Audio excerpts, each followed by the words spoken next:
আসসালামু আলাইকুম। আজকের ভিডিওতে আমরা পলিগামি বা বহু বিবাহ নিয়ে ডিসকাস করব।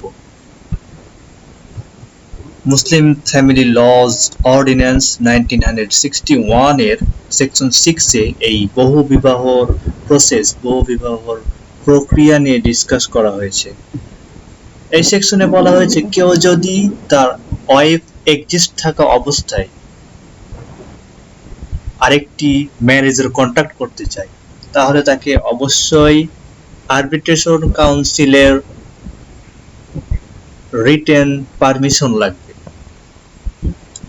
এই আরবিট্রেশন কাউন্সিলের রিটেন পারমিশন ছাড়া কেউ যদি অন্য একটি বিয়ে করে, তাহলে তার এই বিয়ে Muslim marriage and divorce act 1974 এর আন্ডারে রেজিস্টার হবে না। ওকে, আর এই আরবিট্রেশন কাউন্সিলের রিটেন পারমিশনের জন্য অ্যাপ্লিক্যান্টকে, অর্থাৎ যে আরেকটি বিয়ে করতে চায়, তাকে চেয়ারম্যানের কাছে একটি অ্যাপ্লিকেশন সাবমিট করতে হবে উইথ প্রেসক্রাইব ফি, এবং তার এই বিয়ের রিজন সেখানে উল্লেখ করতে হবে, এবং এই বিয়ের ব্যাপারে তার এক্সিস্টিং ওয়াইফ বা ওয়াইফসের স্ত্রী বা স্ত্রীগণের সম্মতি আছে কিনা এই বিষয়টা এই অ্যাপ্লিকেশনে উল্লেখ করতে হবে। ওকে, এরপরে চেয়ারম্যান অ্যাপ্লিক্যান্টকে এবং তার এক্সিস্টেন্স ওয়াইফকে, উভয় পক্ষকেই তাদের রিপ্রেজেন্টেটিভ অ্যাপয়েন্ট করার জন্য বলবে।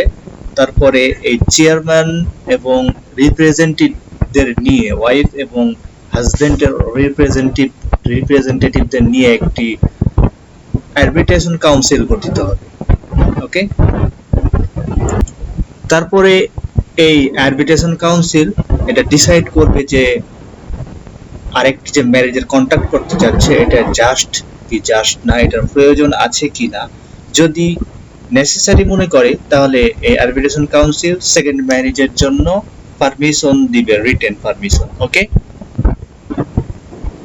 আর আরবিট্রেশন কাউন্সিল এই পারমিশন দিলে, পারমিশন দেওয়ার রিজনটা কি, এটা এই এখানে রেকর্ড করবে, এই অ্যাপ্লিকেশনে এটা রেকর্ড করবে।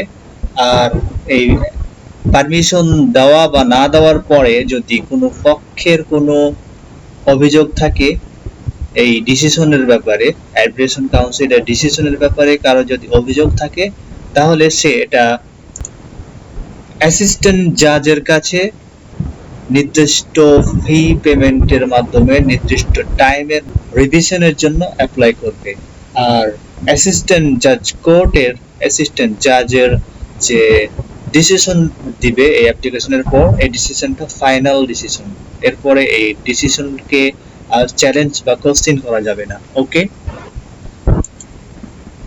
এরপরে এই সেকশনের সাবসেকশন 5 এ বলা হয়েছে যদি কেউ এই ধরনের পারমিশন ছাড়া ফার্দার ম্যারেজের কন্ট্যাক্ট করে, তাহলে তার শাস্তি কি হতে পারে।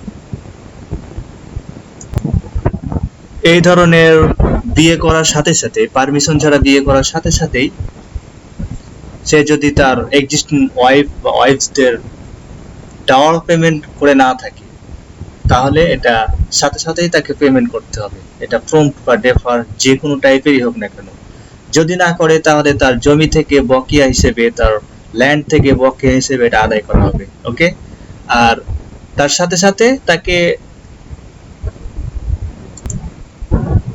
1 বছর পর্যন্ত সিম্পল ইমপ্রিজনমেন্ট, অর্থাৎ বিনাশ্রম কারাদণ্ডে দণ্ডিত করা হতে পারে, অথবা সর্বোচ্চ 10,000 টাকা পর্যন্ত ফাইন করা হতে পারে, অথবা এই ইমপ্রিজনমেন্ট প্লাস ফাইন উভয় দণ্ডেই দণ্ডিত করা হতে পারে। ওকে, তাহলে কেউ যদি সেকেন্ড ম্যারেজ করতে চান, তাহলে অবশ্যই আপনাকে এই প্রসেস ফলো করতে হবে। ফলো না করলে আপনাকে এই শাস্তির জন্য লায়াবল করা হবে 1 বছরের জেল, অথবা 10,000 টাকা জরিমানা, অথবা উভয়। ওকে, সো আপনারা যারা সেকেন্ড ম্যারেজের জন্য চিন্তা করছেন, তারা অবশ্যই এই প্রসেস ফলো করবেন। Thanks for watching. Please don't forget to subscribe. Thank you.